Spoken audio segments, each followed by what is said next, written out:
to you, beloved. Good day to you from Cape Town, South Africa. My name is Sharnie, and I am a healer. And this is In Loving Color for Peaceful Sounds of Love.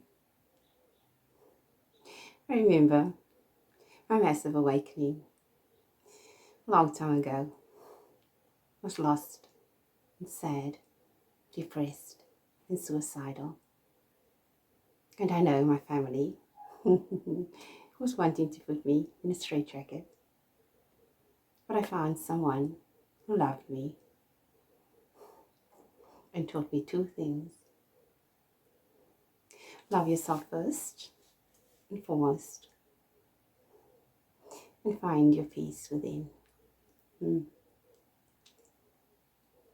20 years later, I've created Peaceful Sounds of Love.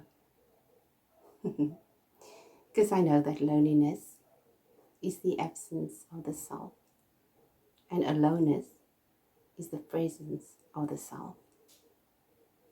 So love yourself a little bit more than you did 5 minutes ago.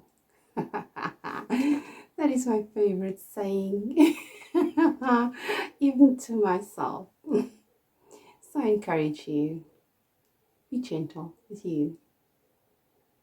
May Peaceful Sounds of Love give you as much peace and love as it does for me.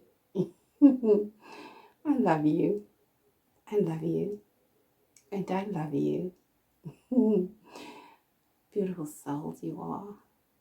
So amazing. Namaste. Until we meet again. Namaste.